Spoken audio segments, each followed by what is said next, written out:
네, 라이브 방송 시작됐습니다. 오늘도 여지없이 15분 지각하고 말았네요. 네, 죄송하게 생각합니다. 네, 오늘도 여지없이 15분 지각하고. 네, 특별한 재능이 있으신 진 엘리사벳님이 또 오늘도 1등으로 들어오셨습니다. 요즘 늦는 거 좀 이해를 해주세요. 제가 요즘 워낙에 그 컨디션들이 안 좋아가지고. 네, 네. 오늘 기계 탓이 아니고 사람 탓이었습니다. 안녕하세요. 네, 보미 작가 인사드렸고요. 지난주부터 이제 아재 중잡의 업로드 버전들이 올라가고 있습니다. 보신 분들 많이 계신가 모르겠어요. 많이 봐주셔야 되는데 그닥 많이 보시진 않는 것 같더라고. 많은 분들이 이제 왜 얼굴 출연을 안 하느냐라는 말씀을 하시는데요. 아재 중잡은 3년 전에 만들었던 그 팟캐스트 오디오를 편집을 해서 유튜브로 이제 다시 만드는 과정을 거치고 있습니다. 그동안 그 방송을 한 3년 동안 해오면서 이렇게 쌓여있는 좀 아까운 교양 콘텐츠들이 꽤 있어요. 그래서 이번에 그런 것들을 하나씩 추려가지고 여러분들한테 한번 이제 제공을 해볼까 해서 첫 번 시험판을 좀 만들어 봤습니다. 준비가 좀 미흡했기 때문에 좀 부족한 점이 있습니다만 앞으로 이어지는 시리즈들 여러분들이 많이 사랑해 주시기 바라겠습니다. 네. 물고기 가라앉고 새 떨어지고 기러기 추락하죠. 네. 재밌게 봐주셨다니까 대단히 감사하고요. 양 PD한테 배울 수가 없었습니다. 양 PD, 그러니까 새날 프로그램이 엑스스프릿에서 딴 걸로 바뀌었어요. 네. 엑스스프릿 전문가가 계시면 언제 한번 그 모셔가지고 제가 조금 공부를 했으면 하는 생각이 있습니다. 엑스스프릿 구동에 자신 있으신 애청자분은 저한테 연락 한번 주십시오. 네. 네, 좋아요 한 번씩만 눌러주시고요. 목소리도 잘 들리시죠? 육두보미 작가를 기억하시는군요. 네, 욕쟁이 보미 작가라고 제가 3년 동안 주장을 하고 있는데, 아직까지, 제가 현장 녹음을 못 떠가지고 여러분한테 폭로를 못하는 게 안타깝습니다. 네. 음, 아재 중잡 시리즈가 한 30편 있는데요. 만약 이게 이제 흥행을 하게 되면 시즌2는 진짜 이제 현장에서 라이브로 진행을 해볼까 합니다. 그렇게 되려면 여러분들이 10분짜리 최소한 개당 10만 개씩은 봐주셔야 되는데 그때가 올련지 모르겠어요. 오늘은 좀 그 주제가 좀 답답할 수도 있습니다. 네. 지난 한 주 동안 이제 좀 불편했어요. 여러 가지 뭐 국내외적인 사안들도 많이 불편하고. 근데 이제 제일 큰 문제가 이태원에서 시작된 다시 이제 지역 감염이 전국으로 확산되고 있는 게 아니냐라는 우려 부분이 있었습니다. 그래서 오늘은 시원하게 이태원 얘기를 좀 해보려고 제목을 이태원 클라스 아니고 이태원 클라스. 네. 이태원 큰일 났다는 얘기죠. 네. 이 정도 유머는 여러분들이 좀 이해해 주실 수 있지 않을까 싶은데. 이해 안 되시나요, 여러분? 네. 범위 작가는 그 욕하는 게 일종의 그 뭐라 그럴까요? 본인의 그, 범위 작가는 그 욕하는 게, 네. 네. 욕하는 게 이제 본인의 어떤 그, 스트레스 해소법이기 때문에 말릴 수가 없습니다. 네. 이거 다 거짓말이고 모함인 거 아시죠? 다 아재라서 어여쁜 범 이분이 정말 나이가 무기라고 그렇게 젊지도 않은 아줌마한테 너무 관대하신 것 같습니다. 오늘 할 얘기가 많으니까 바로 본문으로 들어갈게요. 네, 저런 일도 오실 시간 있고 그러니까 바로 시작해 보려고 합니다. 이태원 하면 이제 용산 얘기를 안 할 수가 없죠. 용산구에 있는 이태원인데 이태원이 왜 이렇게 이제 외국인들이 많으냐? 왜 이렇게 유흥 문화의 중심이 됐냐? 어쩌다가 개인 문화의 중심이 돼갖고 이번 그 황금 연휴 기간 중에 이렇게 엄청나게 많은 확산자를 만들었느냐에 대한 기본적인 역사적인 이해가 좀 필요할 것 같아요. 그러니까 아니 그게 무슨 그 역사하고 무슨 연관이 있어라고 말씀하실 수도 있습니다만 모든 일은 다 인원과 그 결과가 있는 거고요. 역사 없이 만들어지는 어떤 뭐 그런 결과는 없습니다. 그러니까 오늘의 이태원을 이해하고 지금의 이제 상황들을 좀 더 이해하면서 요걸 앞으로 어떻게 현명하게 풀어나갈까에 대한 일종의 교양 상식 재미로 들어주셔도 좋고요. 어찌 보면은 이태원이라는 지역의 그 특수성을 우리가 이해하는 데도 도움이 될 것 같아서 한번 얘기를 준비를 좀 해봤습니다. 일단 이태원은 이제 용산에 들어있잖아요. 용산에 들어있는데 이 용산 지역이 그동안 이제 우리한테는 우리 대한민국 또 한민족들한테는 조금 이제 영욕의 흐름이 같이 있는 지역이라고 보시면 돼요. 어, 사실 이 용산 지역이 한강하고 연결돼 있고 앞에 이제 남산이 가로막고 있기 때문에 교통적으로는 한강을 이용할 수 있으니까 굉장히 교통의 요지이기도 하지만 군사적으로 방어 기지를 치기에도 굉장히 좋은 지역이었다는 거죠. 그래서 과거에 그 삼국시대부터 이 한성, 그러니까 서울 지방의 권력을 차지하기 위한 많은 그 군사들이 정변이 있었을 때 이 용산은 일종의 요충지로 쓴 거예요. 그러니까 수군과 육군을 동시에 운영할 수 있고 북방에서 내려오는 적들을 막아내기가 좋은 거기 때문에 군사적인 요충지였다는 거죠. 그래서 최초로 이제 우리나라가 이제 원래 이 군사적 요충지를 썼었는데 750년 전에 몽골군이 이제 내려왔었죠. 그래서 우리나라를 이제 한 30여 년 동안 이제 무신 정권 하에서 이렇게 통치하던 시절이 있었습니다. 그때 몽골군들이 병참 기지를 썼던 데가 여기인 거예요. 그러니까 중국에서 바다를 통해 가지고 한강으로 들어와 가지고 이 용산에다가 병참 기지, 주둔 기지를 해 가지고 이 안에서 이제 우리 고려 왕들을 관리라면 좀 기분 나쁘니까 고려 왕들에 대한 간섭을 하고 그다음에 이제 일본으로 진출하기 위해서 준비를 하는 뭐 이런 이제 일종의 군사 기지로 활용이 됐던 거죠. 그러니까 고려 시대부터 이게 군사적으로 유망한 어떤 그런 지역이었다는 거죠. 그리고 난 다음에 1592년 임진왜란이 일어났을 때는 부산에서 이제 상륙했던 일본군들이 2달 만에 치고 올라왔잖아요. 그 당시 일본 애들도 이제 다 한국에 대한 지리적인 조사를 하고 있었겠죠. 미리 첩자들을 보내가지고. 그래서 한양을 침공을 해가지고 용산에다가 군사기지를 본거지를 삼았습니다. 그렇게 되다 보니까 이제 용산이 그만큼 군사기지로 이름이 있다 보니까 나중에 병자호란 때도 청나라 군대가 주둔지를 삼았던 데가 또 용산이었고 그 한말에 우리가 이제 일제가 침략해가지고 일본군 조선 주차 군사령부 그러니까 일본의 군사 총독이 들어와서 군사령부를 세웠던 것도 바로 용산이었습니다. 광복이 되고 나서는 그거를 미군이 이어받았죠. 이렇게 놓고 보면 고려 말부터 지금까지 용산은 끊임없이 외국인들이 침공해가지고 거기에 일종의 터를 잡은 거예요. 그렇게 되다 보니까 이러한 외국인들의 주둔이 많아지게 되면 어떻게 됩니까? 그 사람들하고 이제 일종의 거래를 해야 되는 사람들도 주변에 살게 되는 거예요. 그러니까 용산에 주둔 기지가 생길 때마다 걔네들한테 뭐 이제 음식 장사도 해야 될 거고요. 숙소도 제공해야 될 거고 뭐 생필품을 팔아야 될 거 아닙니까? 조달해 줘야 되니까. 그리고 여관이라든지 뭐 이런 사람들 그러니까 외국 주둔군들을 이제 주둔하는데 도움을 주기 위한 이런 사람들이 용산 주변에 모여 살기 시작한 거고 그렇게 되다 보니까 용산 주변에서 이제 많은 혼혈아들이 생긴 거죠.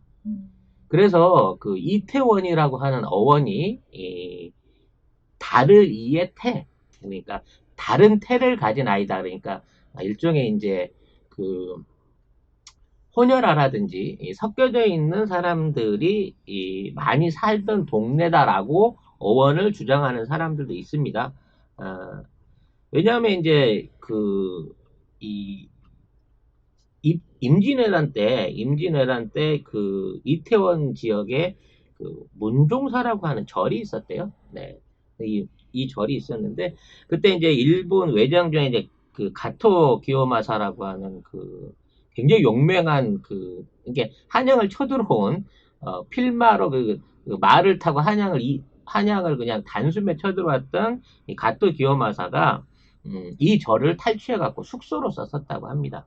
그리고 이제 에, 뭐 그 비구니들, 이 절에 살고 있는 비구니들과 간통을 했고, 나중에 이제 그 왜군들하고 관계를 갖던 이 비구니들이 아이를 낳아가지고 그 지역에 거주를 하게 돼서 일종의 이제 외인들의 아이들을 키워서 모여 사는 지역이다 그래갖고 이태원으로 부르기로 했다. 뭐 이런 이제 어원이 있어요. 근데 이것도 이제 역사적으로 사실이긴 한데 여기서 말하는 이는 다를 이의 태태자인 거고 기존에 이제 우리가 쓰고 있는 이태원은 이 백꽃에 클태자를 쓴단 말이에요. 그러니까 이 이태원이 말하자면 방금 말한 그 외인들의 집성촌, 외인 혼혈아의 집성촌이다라고 주장하는 것은 좀 무리가 있는 것 같아요. 왜냐하면 고려 시대부터 이 지역을 이태원으로 불렀다라고 하는 얘기가 있거든요. 그러면 왜 이태원인가 이름이 라는 부분이 있는데요. 이 어원은 이제 원이라고 하는 지명을 좀 이해를 하셔야 될 것 같아요. 이게 원이 뭐냐면 역원이라 그래가지고 일종의 우리로 말하면 말 그대로 역인데 타발마라든지 마차라든지 뭐 이런 그 외부로 통할 수 있는 이 교통편, 우리로 말하면 우정국 같은 게 있었다는 거죠. 이게 우체국 같은 거지. 파발이 북방에서 남방으로 이렇게 왔다 갔다 하면서 말로 소식들을 전해주는데 이태원이라고 하는 이 지역에 애초에 이제 그 여권이 있었다는 거예요. 그러니까 이러한 그 파발마들이 모여 있는 지역이 있었다는 거죠. 그러니까 애초에 강에서 가까우니까 강을 통해서 올라온 소식을 북방이나 남방으로 전해주는 여권이 있었고 이 원이라는 이름한테 이태가 붙은 것은 이쪽 지역에 백꽃이 많이 피었기 때문에 이러한 이름이 붙었다라는 얘기가 있습니다. 그래서 이제 한때 일본인들의 어떤 오랜 시간 동안에 거주가 있었단 말이에요. 그러니까 사실은 임진왜란 이후로는 계속해서 여기에 외국인들이 계속 살고 있었던 거예요. 그렇기 때문에 이태원은 까마득한 한 750년 전부터 외국인들이 주로 많이 사는, 그렇기 때문에 뭔가 한국 안에서는 일종의 외국인 타운, 차이나타운이나 저페니스 타운처럼 외국인들하고 교류가 활발했었던 그런 지역이라는 역사적인 특징을 갖고 있다는 겁니다. 그래서 이제 이태원이 이른바 말하는 외국 문화를 받아들이는데 좀 익숙해진 부분이 있고요. 그렇게 되다 보니까 이태원 지역에는 외국인 비율들이 항상 높았습니다. 옛날부터 높았던 거예요. 지금은 이제 이태원 지역에 이슬람 사원까지 있어가지고 미국인을 비롯한 일본 관광객들을 비롯한 많은 사람들이 이태원을 찾습니다. 주로 유흥 문화를 위해서 이태원을 많이 찾죠. 그래서 이태원의 어떤 역사, 외국인이 많이 모이고 유흥 문화가 발달하게 되는 상업 문화가 발달하는 역사를 여러분들 이해를 하셔야 된다는 거예요. 애초에 주둔군들이 많이 살았기 때문에 그 사람들하고 장사를 같이 해서 벌어먹게 되고 그 안에서 다양한 문화와 어떤 혈연 간의 융합이 있었던 지역이 이태원 지역이다라는 부분을 여러분들이 좀 이해를 하고 오늘 얘기를 들어주시면 좋겠어요. 그래서 이제 이태원이 그 다음으로 이제 유흥가가 왜 되었는가라는 부분도 이 얘기하고 이제 역사적으로 이어지게 됩니다. 아무래도 주둔군들이 있게 되면 자기 나라식으로 또는 뭐 주둔군으로서의 우월성을 가지고 유흥 문화를 찾게 되기 마련이고 이 사람들을 상대하기 위한 어떤 그런 이제 반문화라 그래야 되겠죠. 이러한 유흥 문화가 주변에서 발달할 수밖에 없게 되는데 우리나라 이태원이 이제 유흥 문화로 본격적으로 발달한 거는 미군에 의해서 미군 기지가 세워지고 나면서 이 미군들을 상대하는 일종의 이제 근대적인 얘기입니다. 해방 이후에 근대적인 상업시설들이 생기면서 아무래도 다른 지역보다는 미군식의 문화를 많이 받아들이게 되는 계기를 만들었다는 거죠. 그러니까 좀 특별한 유흥지구들이 만들어지기 시작한 겁니다. 그러니까 일종의 미국식 유흥 문화가 처음 자리 잡기 시작한 게 이태원이었다는 거죠. 근데 이제 70년대 후반들, 요때까지만 하더라도, 이건 뭐 역사적인 사실이니까 인정하고 넘어가야 됩니다. 국가에서 유곽 문화를 좀 장려를 한 케이스가 있어요. 그러니까 박정희가 외화를 벌어들이긴 해야겠는데, 당장에 이제 재원이 없다 보니까 외국인 관광객들, 특히 이제 일본이나 미군들을 상대로 한 집장촌을 일종의 이제 좀 개방해서 열었던 예가 있어요. 장려라고 보기도 좀 그렇고 국가 사업 그렇죠. 정도로 네, 국가 사업의 일종으로 사실은 이제 군부가 이걸 관리했다라고 하는 얘기가 이제 기록으로 있습니다. 이건 실제로. 그래서 이러한 유흥 문화를 받아들이기 위한 장소로 삼았던 곳이 그 당시에 명동하고 이태원이었습니다. 그러니까 명동 쪽에는 아, 아이, 그 기생 관광으로 불리는 일종의 이제 요종 문화 같은 것들이 많이 생겼고요. 이태원 쪽에는 미군들을 상대로 한 클럽 문화 같은 것들이 생겨나게 된 거죠. 그러니까 이 두 지역은 국가가 지정한 일종의 특별한 유흥 지역이었던 겁니다. 특히 이 이태원 같은 경우에는 이제 미군 부대가 가까이 있다 보니까 면세 주류를 비롯한 여러 가지 미국식 먹거리와 뭐 상품들이 좀 흔했고요. 넘쳐나는 달러를 바탕으로 해서 미국식 클럽이 생기게 되다 보니까 여기에 이제 그 발을 맞추기 위해서 처음으로 한국에서는 구랍부라고 불리는 클럽 문화가 생기기 시작한 겁니다. 이게 이제 용산 안에는 그 용산 미군들을 위한 위문 공연장 이런 것들이 있었는데 그게 이제 외부에는 없었잖아요. 그러니까 그것들을 차용을 해가지고 이제 쇼룸 일종의 그 음악과 연예인들이 출연하는 음악과 뭐 재즈 그다음에 코미디 이런 것들을 섞은 쇼 문화를 접목시킨 구락부 문화가 만들어지기 시작했고 그게 이제 제일 잘 되기 시작한 데가 이태원이었다는 거죠. 그래서 이태원에 그 당시에 4개의 호텔이 있었어요. 어, 지금 이제 해밀턴 호텔, 이태원 호텔, 크라운 호텔, 임페리얼 호텔 이렇게 4개 호텔들이 있었는데 이 호텔을 중심으로 이 구락부 문화가 발전합니다. 그러니까 그 안에 연예인들이 출연하기 시작하면서 일종의 이제 쇼와 유흥을 같이 즐길 수 있는 문화가 이태원에서 본격화되기 시작했고 이 문화가 발달하기 시작하니까 이걸 관심을 갖게 되는 한국 사람들도 이제 그 당시 클럽 문화, 나이트 문화에 막 젖어들게 된 거죠. 제가 왜 이거를 잘 아냐면, 이제 이 구락부 클럽 문화가, 그러니까 나이트라고 부릅시다. 이제 그 후로 나이트로 바뀌게 되니까. 이 나이트 문화가 이태원에서 시작되기 시작하면서, 전국의 건달들이 이쪽에 일종의 이권을 두고, 대대적인 세력전을 펼치게 됩니다. 근데, 여기에, 이태원을 완전히 휘어잡았던 건달들이 전라도 세력들이었어요. 80년대 중반 이후에 전라도에서 올라온 건달들이 이태원 4개 호텔을 중심으로 이걸 나눠가지고 이태원 지역을 이 용산 지역에서 저쪽 한남동 쪽으로 이어지는 상가들 전체를 4분할을 해가지고 이걸 나눠서 일종의 이제 공생을 했었다고 보이는 거죠. 그래서 광주파가 있었고요. 목포파가 있었고 가운데는 서울파들이 있었습니다.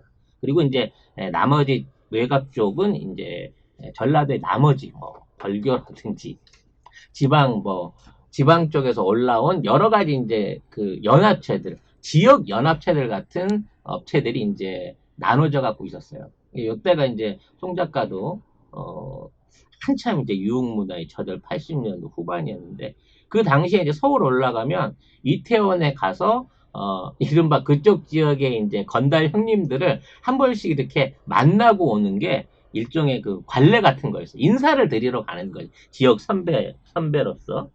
그래서 그 이제 요런 식으로 지역적인 문화가 나눠져 가지고 여기에 최고 호황기를 누린 거예요. 그래서 이태원은 언제나 불야성이었죠.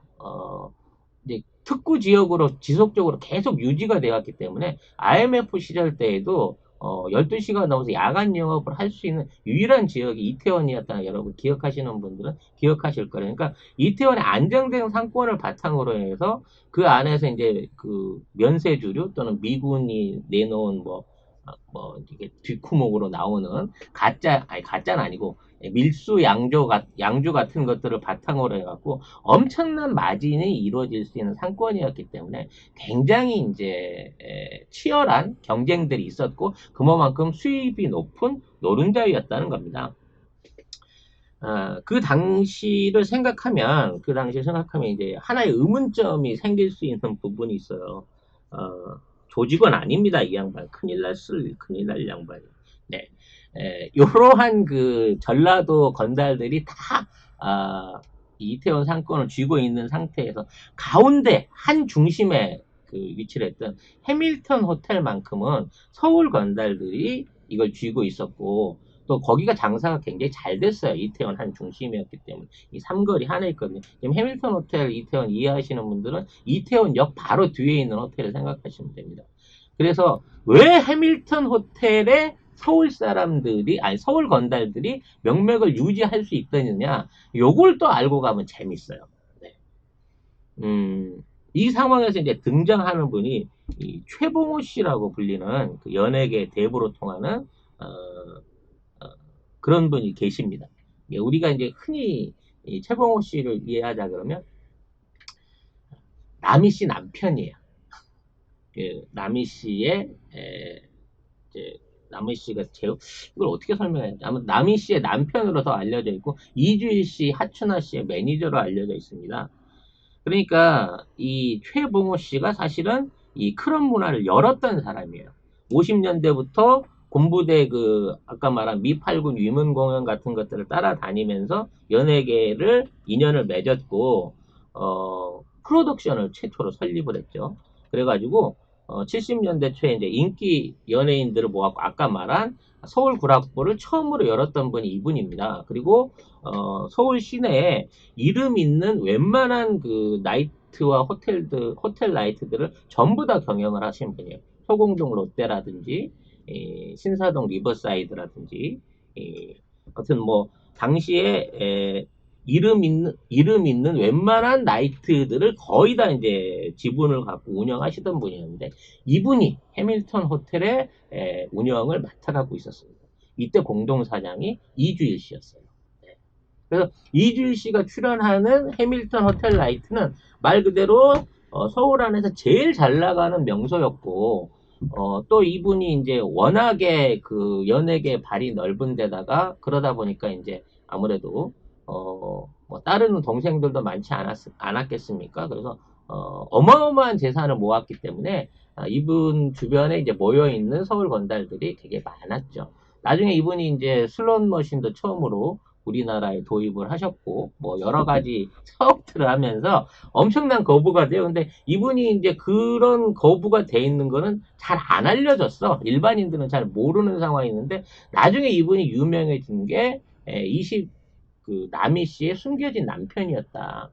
20살 차이 나는 남희 씨하고 비밀 결혼을 해서 남희 씨 동생으로 알려졌던 아이를 이미 낳았었고 나중에 이제 20년이 지나서 그것 때문에 이제 나중에 그 화제가 됐었는데 나중에 이제 남희 씨가 첫 아들을 이렇게 그 당시에는 최봉호 씨가 그 유부남이었으니까 그 이후에 이제 최봉호 씨가 뭐 여러 가지 군사 정권하고의 어떤 그 알력 때문에 투옥이 되기도 하고 뭐 나중에 다시 재기를 하기도 했습니다만 그 과정에서 이혼을 하고 나서 남희 씨와 재혼을 해서 지금까지 살고 계신데 나중에 남희 씨가 이제 다시 재기를 하려고 하다가 뒤늦게 나이 40에 둘째가 생기는 바람에 남희 씨가 90년대에 일종의 이제 그 히로인으로서 최고의 전성기를 누리다가 은퇴했던 뭐 이런 얘기들이 있죠. 그러니까 뭐 아무튼 그런 스토리들이 있었습니다. 그래서 이 최봉호라고 하는 인물 때문에 그 안에서 이 해밀턴 나이트를 차지하기 위한 전라도 조직과 서울 조직 간의 굉장히 많은 암투가 있었던 거를 뭐 그 당시에 이해를 좀 하셔야 될 거예요. 아무튼 최봉호 씨는 그 후에 뭐 은퇴를 하셨고 지금 이제 이태원은 그때하고는 좀 다른 상황으로 이제 일반적인 이제 개인 업소든 조직이 운영하는 이런 것들이 거의 남아있지 않은 상태에서 일반적인 유흥주점으로 변해갔는데요. 그 후로 계속해서 성장하는 강남이라든지 다른 쪽에 이제 신흥 유흥가들에 밀려가고 점점 그 일종의 이제 명맥이 기울어져 가는 상황을 군사정권 이후에 90년대 이후에 꾸준하게 맞이하게 됩니다. 근데 이제 이 상황에서 이태원을 새롭게 완전히 바꿔놓는 계기가 이른바 이제 성소수자들을 위한 게이바, 레즈비언바, 트랜스젠더바 같은 것들이 생겨나기 시작하면서 이태원이 다시 한번 상권의 중심으로 이게 다시 변화를 하게 되는 과정을 거치게 됩니다.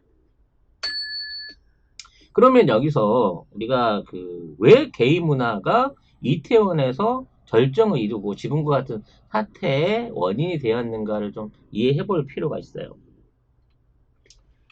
제가 왜 털려요, 여러분? 네. 뭐 지금까지 있던 거는 이제 역사적인 사실이니까 제가 뭐 없는 얘기 한 거 아니고요. 여러분한테 알려드린 건데,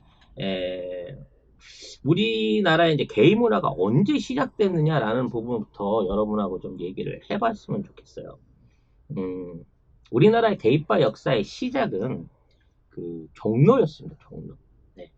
이 60년대 신당동 광무극장이라고 하는 60년대 허름한 구시가 뒤쪽에 중앙시장 안쪽에 게이바들이 하나둘씩 생겨나기 시작했대요. 이 양반들이 이제 전부 다 6, 70대 할아버지들이 줄을 많이 이뤘다고 하는 거 보니까 뭐랄까 좀 만년에 외로운 할아버지들이 일종의 이제 게이 문화를 막 시작하게 된 게 아닌가라는 게 있고요. 또 이 지역이 이제 60년대 후반부터 조금씩 쇠퇴하면서 사람들이 이제 빠져나가기 시작하게 되면서부터 일종의 이제 음성적인 게이바들이 큰 게 아니고 한 두세 테이블밖에 안 되는 조그만 게이바들이 신당동에서 처음 만들어진 때가 요 시절이었다고 합니다. 그래서 이제 그 당시에 60년대 이후에 이제 어떤 명동이 아까 말씀드린 대로 일본식 문화를 받아들인 유흥의 중심이 되다 보니까 이제 이 문화들이 어느 정도 조금씩 흘러나오면서 명동 주변에 있는 이제 패션 디자이너들이라든지 뭐 이런 사람들을 통해서 명동 지역으로 좀 확대되기 시작합니다. 신당동 골목에서 시작됐던 문화들이 명동으로 연결되기 시작하는 거죠. 그래서 명동 극장이라든지 그 앞에 있는 뭐 피앙세 다방 이런 지역이 일종의 60년대 후반에 어떤 게이들의 모임으로 굉장히 이제 중요하게 활용이 됐었다고 해요. 그러니까 사실 이 게이 문화도 어느 정도는 이태원과 마찬가지로 일본의 영향을 받지 않았을까라고 하는 일종의 이제 의심을 좀 해보게 됩니다. 그러던 과정에 이 게이 문화가 확 확산되는 계기가 70년대 을지로에서 일어나기 시작합니다. 그 당시 을지로라 그러면 우리가 흔히 알고 있는 충무로 뒤쪽인 거예요. 그래서 이제 굉장히 음습하고 인쇄 골목들이 주로 퍼져 있었던 지역이고, 그 지역도, 그때는 이제 어느 정도 화랑이 있었기 때문에, 낮에는 굉장히 사람이 많아. 인쇄 작업을 하기 위해서. 근데 밤 되면 사람들이 다 빠져나가고 없는 거예요. 일종의 공동화가 돼버린 거지. 그렇게 된 빈 공간에, 화분이라고 하는 일종의 이제 게이바가 생기게 됩니다. 이 게이바를 열었던 분이 굉장히 이제 유명하신 분이라 게이 역사 저는 잘 몰라요. 배정자 씨라고 하는 분이 이 게이바를 열었다고 하는데 이 게이바를 열었던 배정자 씨 이름이 옛날 일제시대 때 스파이 이토 히로부미 양녀였다고 하는 그 배정자가 아니고요. 남자분인데 이름을 아마 닉네임이었을 거예요. 배정자 씨라고 하는 이름을 지어가지고 이 화분을 운영했었는데 거기가 장사가 너무 잘 되는 거예요. 왜냐면 사람들이 안 오니까 밤 되면 이런 어떤 비밀스러운 거를 찾아다니던 사람들한테는 접근성도 좋지. 찾아오는 사람도 없지. 그러니까 너무 좋은 메카가 돼버린 거죠. 그래서 거기가 장사가 잘 된다고 소문이 나니까 그 후로 뭐 식스나인 이름도 왜 있다위야? 뭐 아무튼 뭐 이런 그 뒤를 잇는 한 20여 개의 게이바들이 본격적으로 생기면서 여기에서부터 이제 게이 문화가 한국의 게이 문화 확 확산되기 시작한 거죠. 그러니까 결국은 신당동에서 시작했던 탑골공원 노인들의 조그마한 모임이 명동으로 연결됐다가 이제 나중에 을지로 해서 대대적인 상업적인 어떤 규모를 가지는 자체를 이제 확산되겠고 거기에서 이제 이어져 나오면서 지금의 낙원동이라든지 이런 쪽으로 계속해서 게이바들이 퍼져 나가게 되는 계기가 있었던 거죠. 그러니까 좋잖아요. 영화 보러 가갖고 영화 끝나고 나서 게이바로 싹 사라지. 뭐 이런 동선이 충분히 확보가 됐었다는 거죠.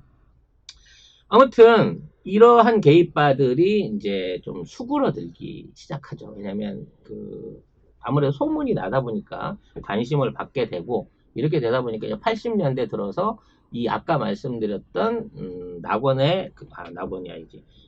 아까 말씀드렸던 화분의 배정자 씨가 과감하게 이태원 해밀턴 라이트 바로 옆에 있는 중심에 그 당시에 이제 B라고 하는 게이바들을 만들어내게 됩니다.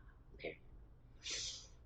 그래서 이분이 이제 을지로에서 게이 문화를 활성화시키고 이거를 이태원으로 처음 접속시키는 역할을 한 거예요. 네, 그래서 제가 배정남 씨를 실명으로 이름을 말씀드리는 겁니다. 큰일 날 소리 배정남이라는 배정자. 네, 배정남이라니 그분은 잘 나가는 배우신데 큰일 납니다. 네. 이때는 저 태어나기 전이에요, 여러분. 모함하지 마세요. 그냥 역사적인 사실로 이해를 하시면 됩니다. 네. 아무튼, 이렇게 이제 게이바들이 이 종로와 명동, 그리고 낙원동 일대에서 이태원으로 넘어오기 시작하는 상황이 생기게 되니까 아까 말씀드린 70년대 중후반으로 계속해서 이제 게이바들이 이태원 지역에서 만들어지는 게 아까 설명했던 지역이 해밀턴 호텔 바로 앞이잖아요. 그 다음에 생겨났던 그 다음 게이바들이 해밀턴 호텔 주변에 다른 업소들이 이제 생겨나기 시작하는 거죠. 배정자 씨의 후예들이 만들어지는 겁니다. 그 건너편에 소방서 골목 앞에 파슈, 스파르타쿠스, 트레스 뭐 이런 업체들이 생겨나기 시작하면서 일종의 전성시대를 맞이하게 되는 거죠. 지금 댓글이 또 뭐라고 나왔나요? 작가님이 배정남이라고 하셨잖아요. 제가 그랬어요? 사과드립니다, 배정남 씨. 그래서 제가 짚고 넘어간 건데 네. 그것 때문에 지금 댓글창이 또 배정남 씨한테는 절대 이르지 말아 주십시오. 네, 배정자 씨인데 제가 말실수를 했습니다. 본인이 실수하셨는데 모르시고. 아무튼 이 파슈 스파르타쿠스 같은 경우에는 그 당시에 장사가 어마어마하게 잘 됐대요. 그러니까 이 지역 쪽으로 접근하는 데 있어서 눈치를 안 봐도 됐던 거야. 그게 왜 그러냐면 이 소방서 골목 뒤쪽이 옛날부터 이제 아까 얘기한 미군들의 유서 깊은 집장촌이에요. 그러니까 후커홀이라고 지금도 이름을 그렇게 부르는데 미군들 집장촌이 있었던 지역이기 때문에 아무래도 그 지역에 생겨난 게이바라든지 그 후에 이제 우후죽순격으로 생겨나기 시작한 트랜스젠더 바들 같은 것들을 아무래도 이제 수용하기가 그쪽 문화가 좀 더 수월했던 거지. 그러니까 명동이나 이런 데 가게가 있으면 사실 대놓고 티내게 장사를 못 하잖아요. 우리가 게이바입니다, 게이클럽입니다 얘기를 못 하는데 거기는 그렇게 대놓고 열어도 이제 80년대 중후반을 거치면서 어마어마한 규모로 성장하고요. 나중에 지금은 이제 업체가 100개가 넘는 업체들이 만들어지고 그 옆에 말씀드린 이제 전통적인 후커촌 그리고 트랜스젠더파들하고 연결되면서 거대한 이제 할렘을 연결한 거죠.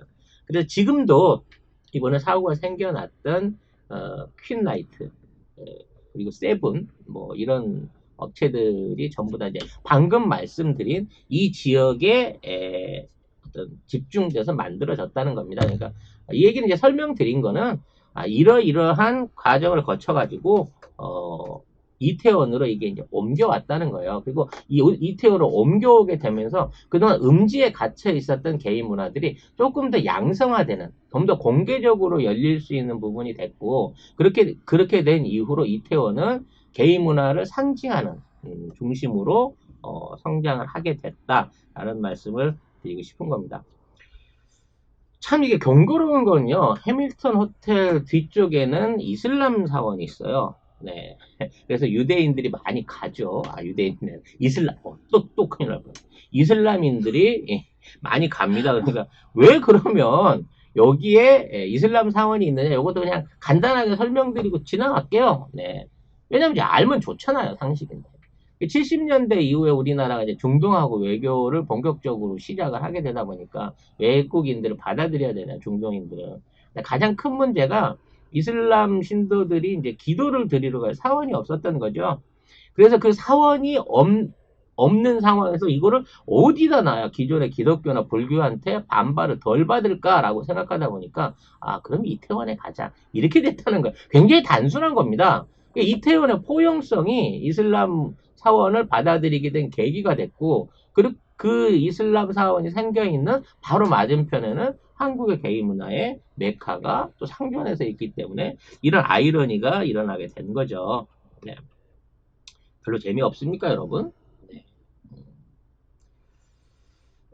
게이 문화에 위아래가 있다. 또 이 얘기 해야 되나. 네. 보미 작가가 질색을 하기 때문에 안 하도록 하겠습니다. 근데 얘기 좀 정리를 하자면, 우리나라의 그 이태원에 이번에 이제 게이바가 생겼습니다. 이 게이바에 대한 어떤 인식을 좀 바꾸셔야 돼요. 왜냐면 게이바를 갔다 그래서 전부 다 게이가 아닙니다. 사실상 이제 종업원들은 게이가 많다고는 하는데, 게이들도 있고 일반인들도 있어요. 그리고 여성들도 많이 있습니다. 그러니까 게이인 바텐더들하고 얘기를 해보려고 또는 게이인 남자들을 멋쟁이 남자를 보기 위해서 여자들이 가는 거고 또 그 여자들이 있기 때문에 게이 정상적인 사람들도 게이바를 찾게 되는 거기 때문에 여기를 방문했다 그래서 전체가 다 게이바라고 생각해서는 안 된다는 거죠. 작가님, 제가 이태원 바로 한 블럭 옆 동네에서 카페에서 일을 했잖아요. 네. 그래서 조금 아는데 게이바에는 여자들이 거의 오지 않고 그게 매너라고 알고 있어요. 아닙니다. 그 게이바는 입장료를 받고 들어가서 이제 그 홀에서 음료를 사 마시는 걸로 돼 있는데요. 여자분들 같은 경우는 이제 게이바가 여자가 남자들보다 입장을 2배 이상 더 내요. 반기지 않거든요, 남자들이. 반기질 않는데 남자들이 안 반긴다 뿐이지 그 안에 있는 업주들은 사실 좋아하죠. 왜냐면 여자들이 와줘야 그 여자들을 보고 일반인 손님도 따라 들어오게 되는 어떤 그런 상황이 생기니까요. 그래서 여자들이 이제 왜 게이를 좋아하느냐 이런 부분에 말씀을 드리자면 아까 말씀드린 이 탑게이와 바텀게이의 차이인 거예요. 네. 그게 이제 우리나라 말로 하면 떼짜 맞자 그러는데 너무 많이 하나. 이 게이 사회 안에서도요, 이렇게 게이 중에 남성형보다 여성형 숫자가 훨씬 더 많습니다. 그리고 이 여성형들은 여자에 대한 관심이 없기 때문에 또 그 자신들을 굉장히 잘 꾸미기 때문에 여자분들이 제일 좋아하는 친구가 될 수 있는 뭐 그런 남자친구가 남사친이 되기에 제일 좋은 조건이 이 바텀 게이라는 얘기가 있어요. 이건 실제 그 문화적인 코드로 존재하는 겁니다. 그래서 옛날부터 이제 여자들한테 일종의 로망 같은 게 착한 게이 친구 하나 만들. 이거 진짜 있습니다, 여러분. 점점 이상한 쪽으로 가네. 중요한 건 그런 바텀 게이들을 찾아서 여자분들이 많이 입장을 하게 되면 그런 업소에는 계속해서 남자들도 많이 찾아온다는 거죠. 특히 이제 게이클럽 같은 경우에는 입장료를 내고 안에서 음료를 사 마시는 구조이기 때문에 들어가기가 수월합니다. 그러니까 게이클럽은 한 군데만 가는 게 아니라요.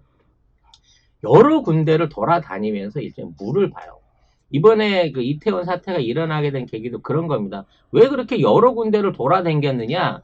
그 업소에 일단 입장료를 내고 들어가서 그 안에 상황이 어떤가를 보고 별로다 싶으면 다른 데로 옮겨가면서 하루에 몇 군데씩을 돌아다니는 게 일종의 이제 그쪽 안에 그 기본적인 유흥 문화이기 때문에 이 사람들이 엄청나게 많이 섞여 있는 거예요. 하루에 한 집에서 그냥 10시간씩 놀고 가는 애들은 별로 없다는 거죠. 그래서 이런 부분에 대해서, 좀 이해를 하고 넘어가야 된다는 거죠.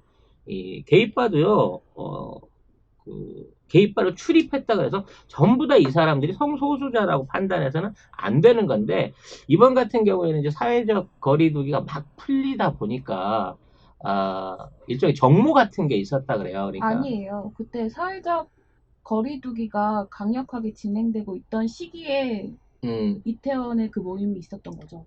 아무튼 이제 그게 풀린다고 하는 전제가 있었기 때문에 그 업소가 문을 열게 된 거였고, 그렇게 되다 보니까 갑자기 그 전국에서 그동안 이제 뭐라 그래 오랫동안 어떤 이런 만남이나 업소를 찾지 못했던 사람들이 한꺼번에 몰리면서 그 안에서 5천 명 이상의 사람들이 이 접촉을 하게 된 거고 그 안에서 감염자가 생기기 시작하면서 지금에 있는 사태가 이제 전국으로 확산된 거거든요. 그 그래서 연휴가 끼어 네, 있었고, 그 클럽이 몇 주년 기념이 있었어요. 네. 그러니까 전국구에서 모인 거예요.